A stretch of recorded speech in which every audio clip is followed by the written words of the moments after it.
Good evening. Welcome to this live session. As usual, the topic is decision making. I'm going to start in a different style today. I want to know what is the most important or most difficult decision you have ever made in your life, and how did you manage, and what do you think, whether that decision was right or wrong? How did it unfold? So before that, and then one of the reasons I'm doing this is, as I mentioned, metacognition is the technique that improves decision making, and the more you practice metacognition, the better will be your decision making. So I'm going to start now giving you ideas about how to improve decision making, and that this is one part of metacognition, to think about what has happened in your mind in the past, so that we can extrapolate, we can discuss, and then we can move forward about making those techniques.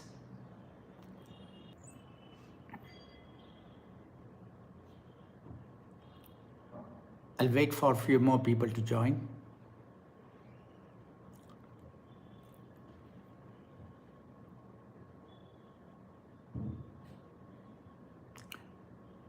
If it is Achal, can you send me the link, please?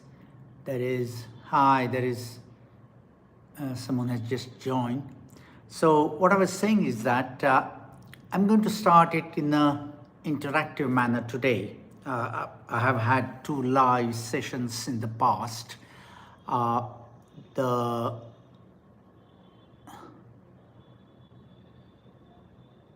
Okay, so let me see my link, if I have got the link. Got it.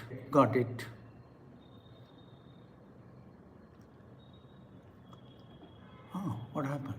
My video. So something happened and the video is gone.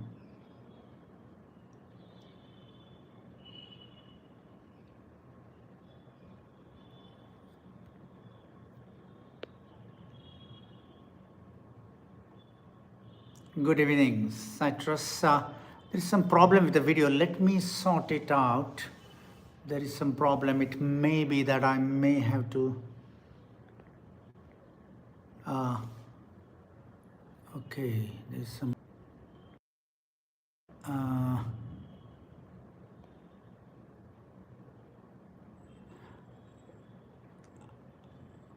I don't think you are able to see me. Am I right? I mean, because it is a dark screen for me.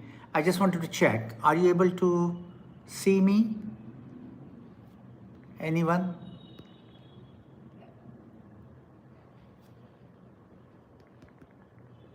Okay, I'm going to switch off, and I might try flip the camera. Okay. Okay.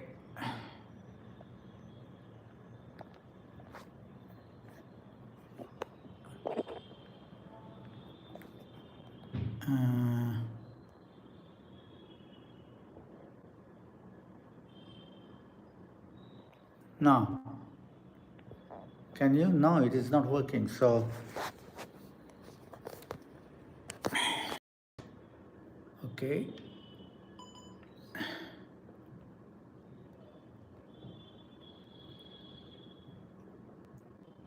See me. Okay. In that case, I can't see myself. It seems to have locked.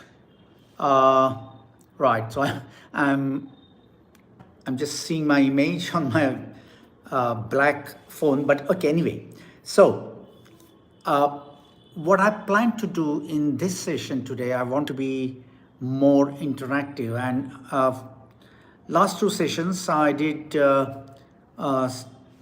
discuss with you that how important decision making is, and what are the biases, what are the problems that we can make in making decisions. At the same time, how some experts make excellent decisions, especially in crisis.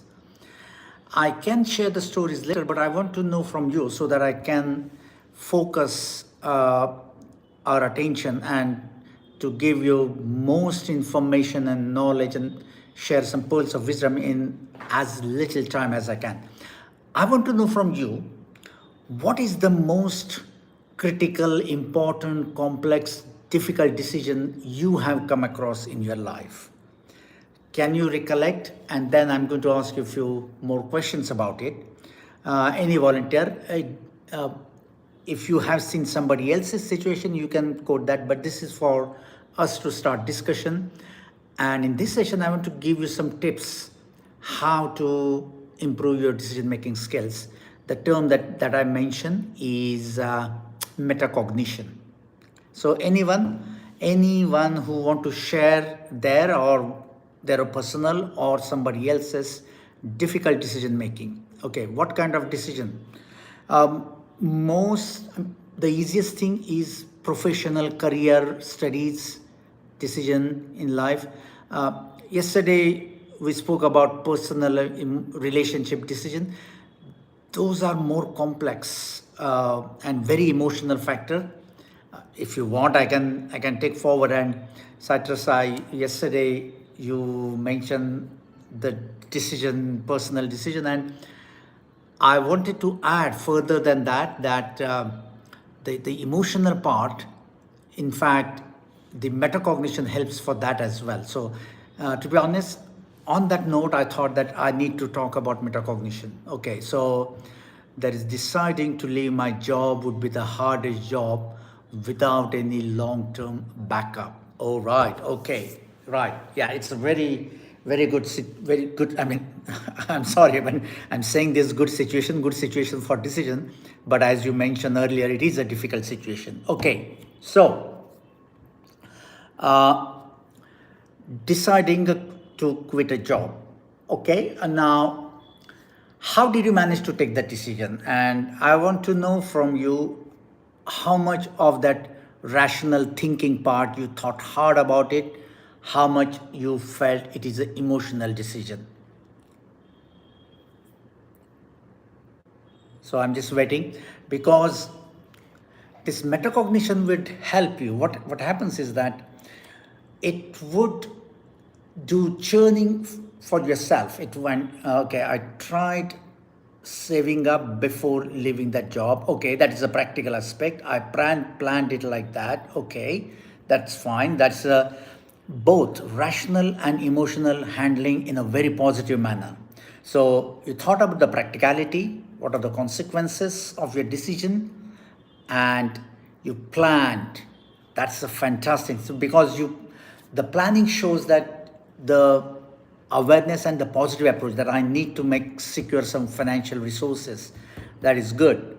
Okay, so you took that decision, but let's go back.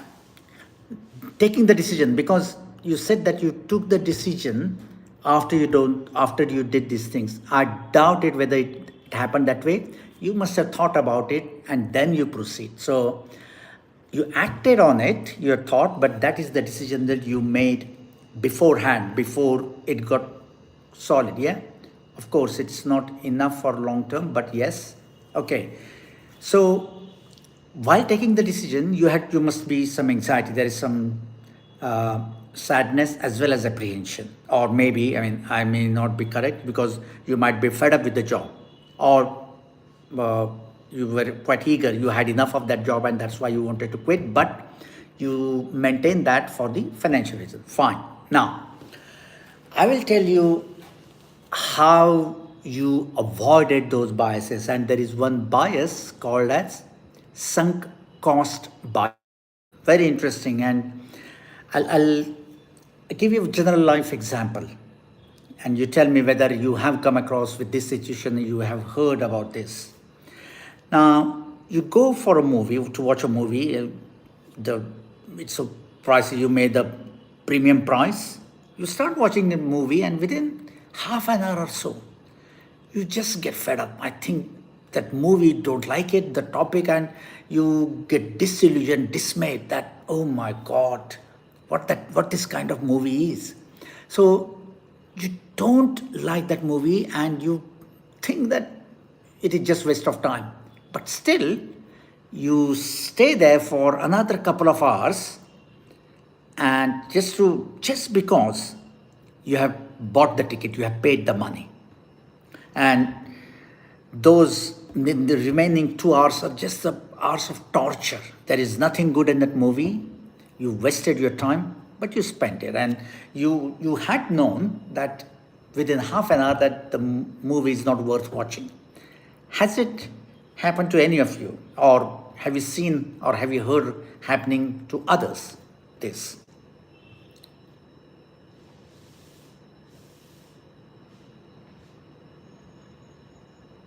Anyone?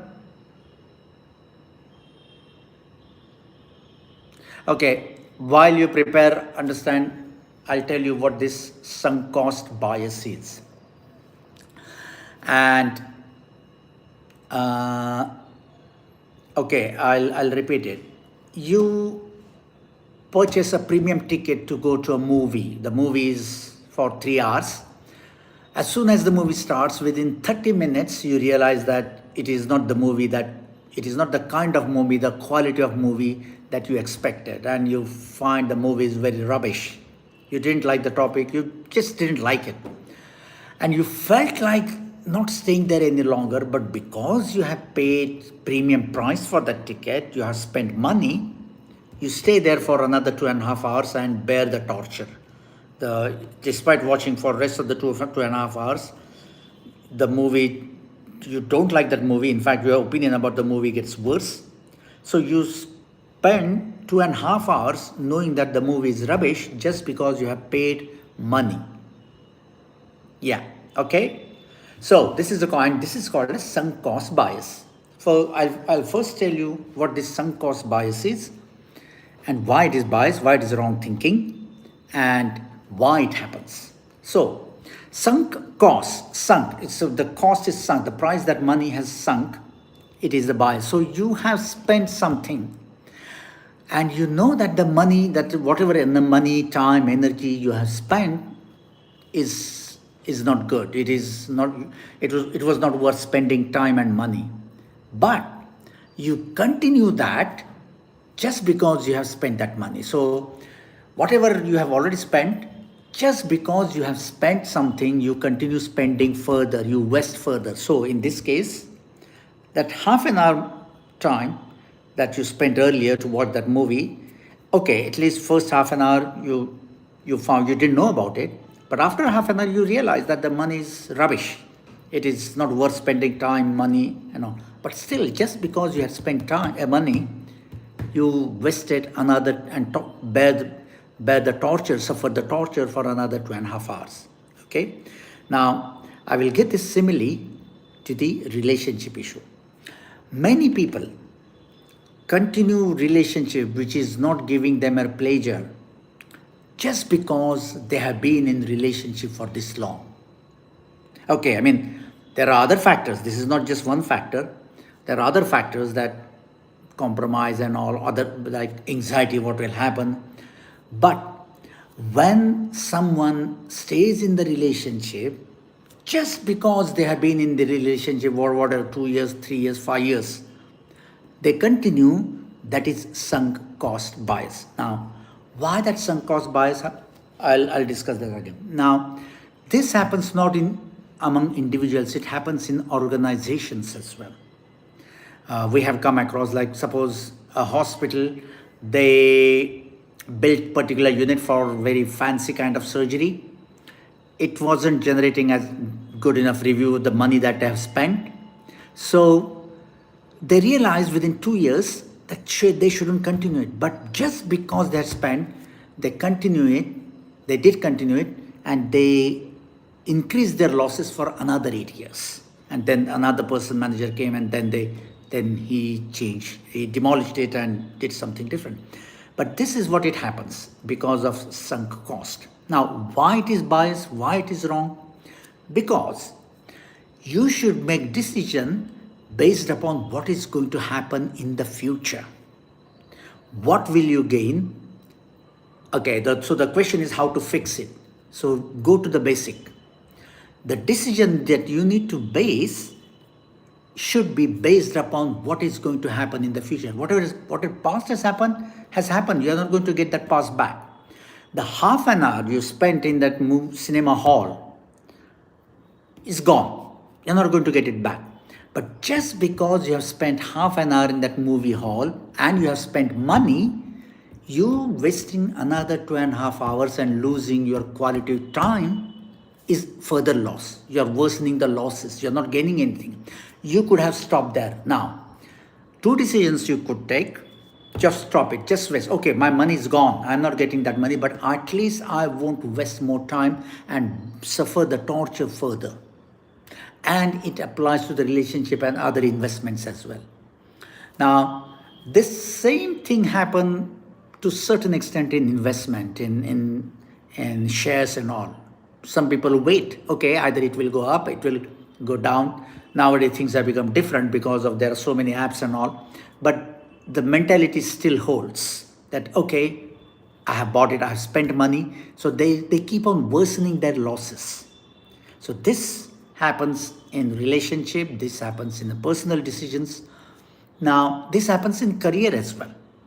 And that's why I'm coming back to Achal about, you said that you avoided this sunk cost bias. You decided, okay, there may be some other goal, and that's how you avoided that bias, that you looked for a positive goal. You looked for the future. You must have some plan about alternative things. And not only it was you just chasing your dream, your feet were on the ground and you realized that you need money, you need resources, you need to be independent. So you took practical steps to be self-sufficient, to make sure that you have enough resources. So that is the thing. So I'm repeating how to avoid that bias by focusing on the future rather than past. If you get stuck in the past, you know what will happen? You just accumulate regret, sadness, frustration, and you lose confidence. When you look future, now, here is the problem why people keep on staying in sunk cost bias, because they are worried about future. They are pessimistic. They don't take decisions, and this is one of the reasons why sunk cost bias happen. Because whatever action you have done in the past, and there is some thinking, logic, or whatever, you feel safe to stay that rather than taking a risk of a bold decision of changing the track. That's why people, and the second part of how to avoid it is to, if you have some mentor, some fellow who you can talk to, that person can objectively give his or her opinion about it. Now, I don't know whether, Achal, you spoke to others about you decided to leave the job. Forget about, I won't go into your personal trait, but that's what one should do. That avoiding sunk cost bias, it is better to speak to someone who can look into your interest personally, but look at the situation objectively. That if you are scared because, the similar bias is status quo. You just want to keep the things as it is. You just don't want to move. There are people get frozen. And then this kind of bias stays. Okay, what is bias? Okay, good question. What is bias? Bias is, we spoke about the intuitive decision making. The intuitive decision making, the thinking that happens at a subconscious level, sometimes it is right, sometimes it is wrong. So bias in simple word is unconscious, wrong thinking about certain thing. Now, there is a little different meaning of the bias when we say in a casual manner, in a layman's term or colloquial language, and bias in psychological term. when you say, oh, someone is biased, you assume or we think that that person knows he or she is biased. But the bias is most of the time, 80% of the time, it is unconscious. We are not aware of it. Every one of us has got some kind of higher biases.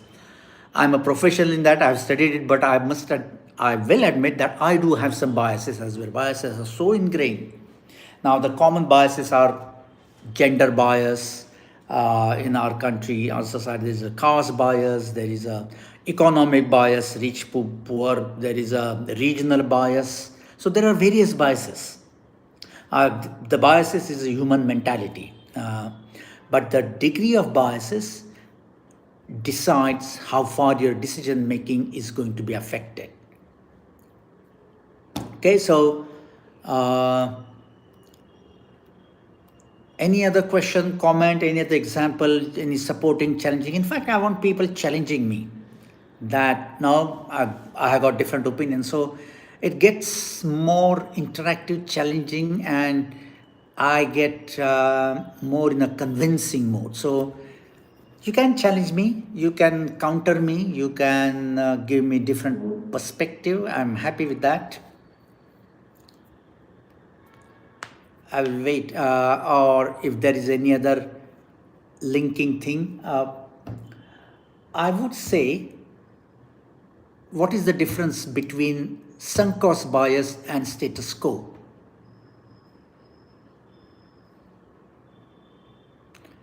Yes, now I'm going to ask you a question. I explain. So what could be the difference between status quo, that I just don't want to change the situation, and sunk cost bias? And in both cases, I'll go back to that movie example. So in both cases, you sit in a chair and you watch that movie. But I can tell you that there is some difference in both of them. I mean, sitting in a chair in the movie cinema hall for 3 hours, even though you knew that the movie is rubbish, there are two reasons that could have happened. So there are two people, both of them sat. One sat because of sunk cost bias and other sat because of status quo. Which one is, what is the difference in their thinking, and which one is better between them? I mean, both are biases, but which one is better?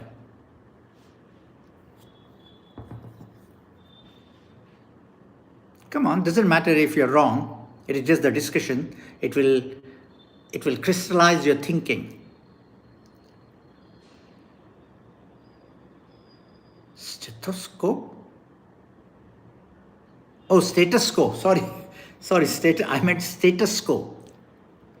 Status quo, yeah. By the way, it is not stethoscope. It is status quo. That just maintain. Yes, you're right. Sudha says status quo is better. Why status quo is better?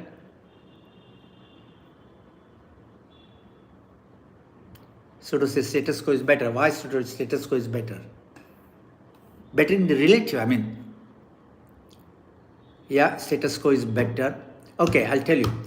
In case of addressing status quo, it just needs a motivation nudge. Just take some decision, that's all. The status quo is just in lack of inertia, not motivated. कुछ बिगड़ता नहीं है, ठीक है, as it is, क्या करेंगे, that kind of mentality. But sunk cost bias, he or she feels, oh no, I have spent something. How can I leave it? How can I waste it? And that's more difficult to address. Status quo, just nudge it, come on. That person will get out of chair and leave the cinema hall. That is easier to deal with.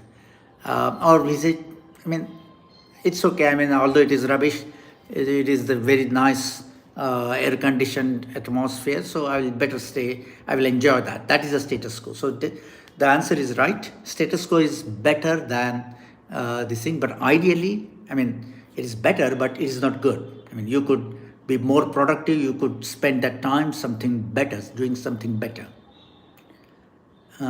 You can save the, okay, Sudu is saying you can save the 2 hours in movie to do something that you had rather, yeah, that's right. Okay, any other comment? There are 4-5 minutes left for this session. I would like to have your comments, suggestions, or any other query. I can stay longer if you have any queries, but otherwise we'll call it a day.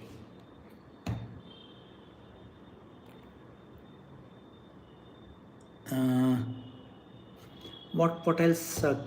So, what about coming back to metacognition? What we did in the last 15-20 minutes is metacognition, because whenever I ask you a question, you went into your mind, you went into memory and thought about it, what it could be.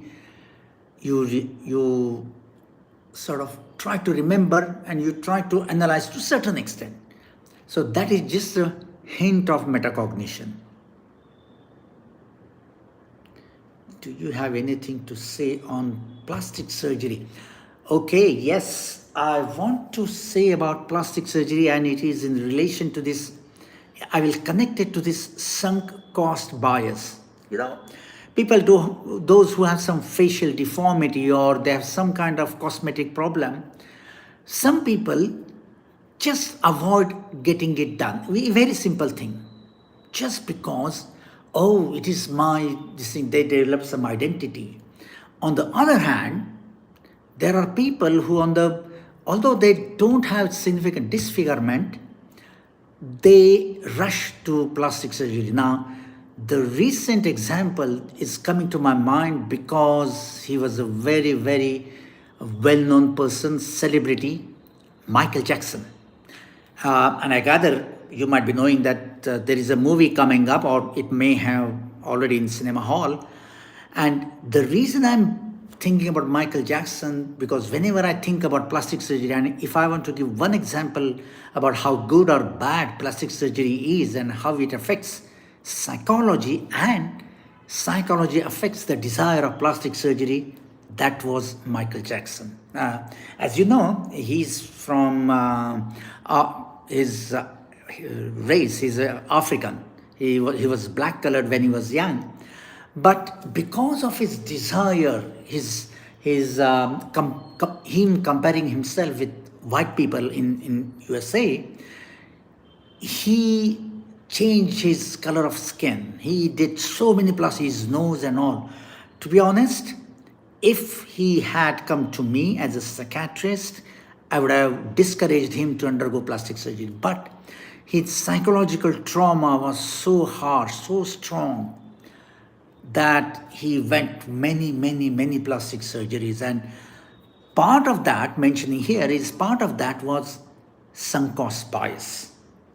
That he, because he spent money and time and expectations on one plastic surgery, which didn't give his satisfaction as he expected, he went on going further and further. Because he said, I had one plastic surgery, I need to get better. So sunk cost bias can be epitomized by Michael Jackson's desire, desperation, obsession, and compulsion of undergoing plastic surgeries. And it didn't give him satisfaction. So that is the other thing. In case of sunk cost bias, even if you maintain that, it doesn't give you satisfaction.